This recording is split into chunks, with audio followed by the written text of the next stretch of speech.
Okay, let's see if we can add this rack to the back.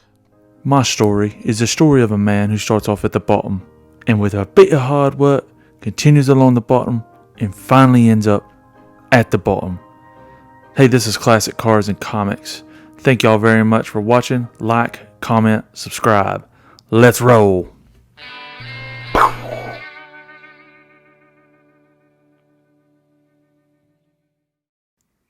First and foremost, I am not sponsored in this video. I don't know anything about this company. I've never even heard of it before. But this was the cheapest rear cargo basket or rack that I could find on Amazon. And it's made by Board Road, B-O-A-R-D, Road. These are just some photos of it. There's also, I think, a video attached. I purchased it for the $129.90 minus the 10% coupon, so let's just say $120. And it got shipped out pretty quickly to me, and it was shipped in a quality box, and I'll go over that a little bit more shortly. But there's the dimensions, just so you have an idea of what that looks like. It come with all the parts I needed: bolts, screws.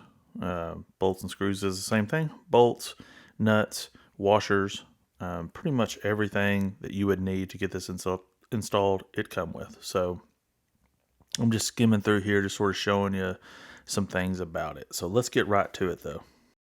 But before we do, there's the manufacturer again, Wrangler JL, 39 pounds is what it weighs. Gave the dimensions, holds up to 300 pounds allegedly. The Amazon rack was shipped to me in this box. It looks like it held up really well. It was pretty fast shipping as well. So I'm going to get in there, cut all this open, and then we'll look at what we have inside the box. Okay, I'm liking what I'm seeing so far. Everything has come bubble wrapped as well. In my experience, this is really rare. So they took a lot of care. The box is the right size. The wrap, everything is wrapped. So I'm going to get ready to unwrap all this, and then we'll go from there. Luckily for me, my microphone stopped working for whatever reason. So I'm getting a voiceover most all the rest of this video. But all I'm saying here is that everything shipped appropriately. Nothing was damaged in shipping. In that little bag, it's the nuts, bolts, and washers. The good news is you're not going to need a lot of tools for this. You just maybe need a crescent wrench, 12mm socket. This 12mm socket will fit right over these nuts and bolts. And I believe it's 12mm. I'm saying it's 12. Memory has failed me before, but I did go out and I bought these washers. And I specifically use these 7/16 by 1 by 1/16. And I placed them in between the rack and the hard top, just to have a little bit of a buffer right there so that the rack did not damage the hard top. I forgot to mention, you're also going to need a T50 Torx bit just to be able to remove these bolts that keep the hard top on. So I've got a T50 and I'm going to put it on my little handy dandy ratcheting wrench. And I bought that at O'Reilly's and it's been really good. I've used it on a lot of projects. It doesn't have a ton of power, but you can crank loose anything you need just by hand first, and then you just run that bolt right on out. So I'm going to do that 2 on each side, and then we'll get rolling into installing the bracket. Again, here's the rubber washers that I'm going to be using for this, and that's the actual size that I used. Okay, I've already got my rubber washers in place. You're going to see that I'm pointing at them right here. And now there's 2 different ways to get this bracket in. You can either come at it this way, or I like the way that I show on the other side. I actually ended up filming that just so I could show you the differences of how to install them. But this is the way I did the first side on the driver's side. The next thing you want to do is take those bolts and just run them in by hand first, okay? You're going to do both those. That'll sort of secure it, and then you just go back and forth tightening them. Pretty straightforward process here.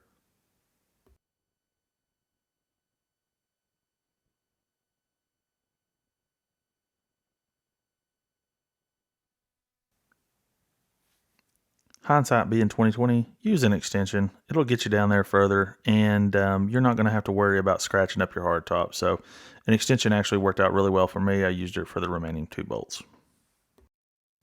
Here's just a quick look at that other side, just a different way to insert this panel. This is probably one of the easiest ways to do it, but and you could also lay those seats forward a little bit for a little different angle, but this worked probably the easiest for me.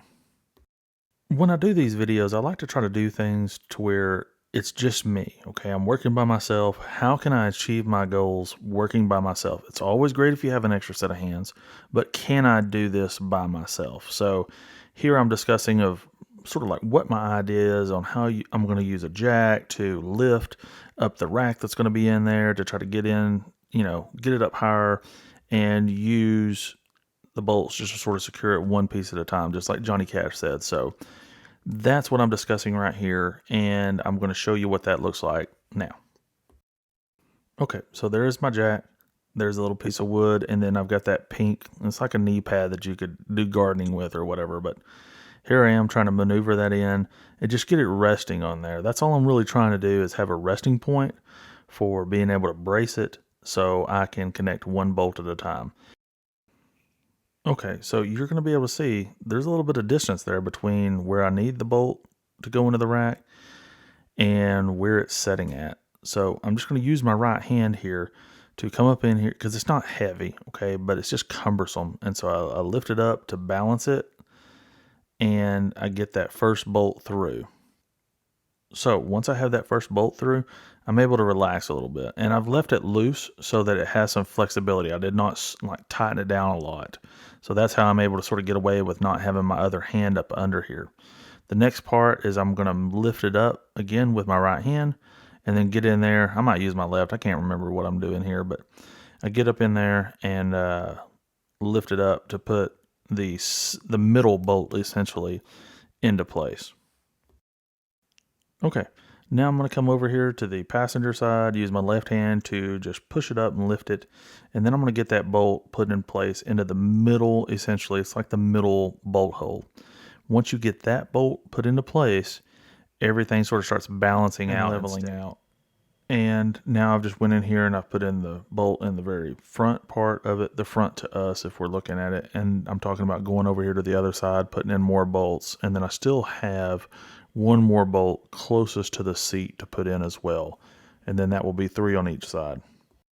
Now, don't get worried if you get to the end of this and you're like, oh man, look at all these extra washers and bolts. These are just like gifts, folks. You'll use these on another project down the road. I promise. I always end up using extra parts.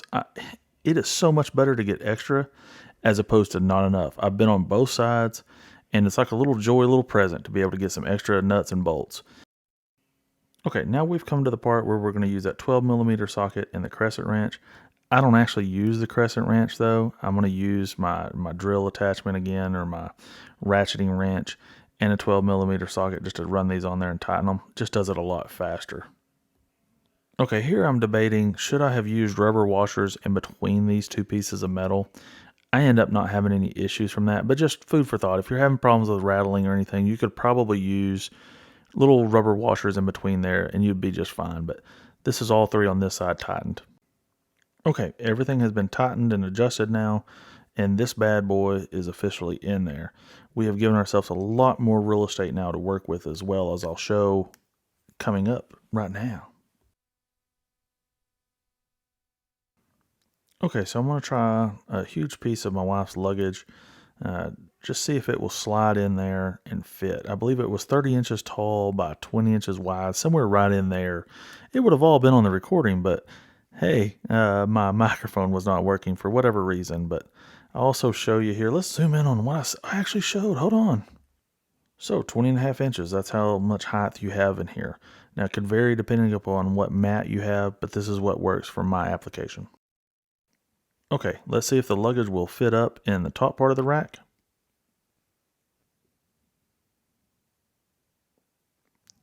Slid right in there with ease. You've also got mounting points if you needed to strap it down to keep it from sliding or anything like that. You've got multiple mounting points that you could get in here with bungees or whatever it may be and actually strap it down so that it doesn't slide. And then you've got plenty of room up underneath it to put more and more stuff. And then here's just one other look of if I change the way the bag laid, you'd still see that you got plenty of room to put duffel bags or whatever it may need to be in there, and you've got room. The microphone's in the car right now, but listen to this.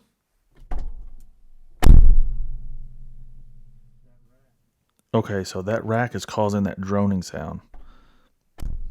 and I just duplicated it again. Okay, so I'm out driving, trying to see if I can hear anything rattling. So I'm going to get back to that in-car microphone that's back there behind me.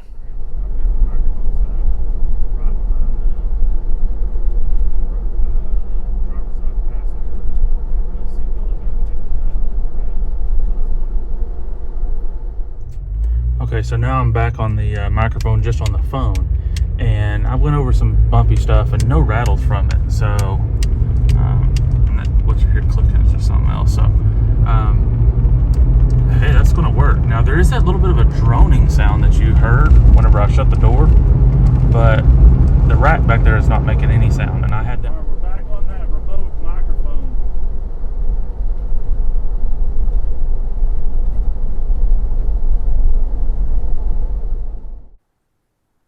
Okay, so all in all, no sounds out of it. I think it's going to work really well. There is that little bit of a droning sound that I'm hearing, and it's that.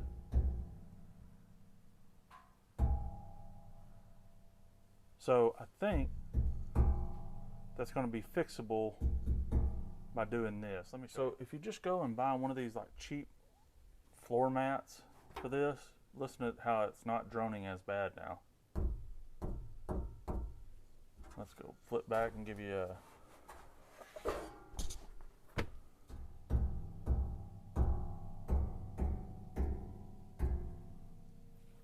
I mean, it's just ringing on out. So just a simple carpet. Much better now. I'm guessing you could also use a towel to do this. I'm going to set this towel on here, close it back, and we'll step over to the side and see if we still hear that droning sound when we shut the door. Okay, here we go. Nope. Even the towel helped remove that sound. So any kind of light weight or something that's sound dampening will help with that. So that'll work. Okay, obviously this is not a super in-depth review to where like I've driven 100 miles with it or 200 miles, but I will update in the comments sort of the next 600 miles I have this week, and if there was any sounds that occurred from it or anything else like that. But that's a pretty much a wrap, and as good as an in-depth review as I can do at it with just installation and a little bit of drive up and down the road. But I think this is money well spent for 120 bucks. If you're looking for a rack, so far so good with this one. It says it's rated for like 300 pounds. Don't ever push that. I would never push that with anything, but you know, I think you're good to go for, 50, 75 pounds, whatever it may be. And it could hold up to the 300, but really, I'm not going to be using it for that. Maybe a couple pieces of luggage, 12 pack of, Diet Coke, 12 pack of Dr. Pepper, whatever it may be. You can slide up there with ease, strap it down, and it's not going to slide all over the place. But I really enjoyed this rack. Was easy to put in, and for 120 bucks, it's the cheapest one I found. So like, comment, subscribe. Love y'all a long time, and thanks for watching.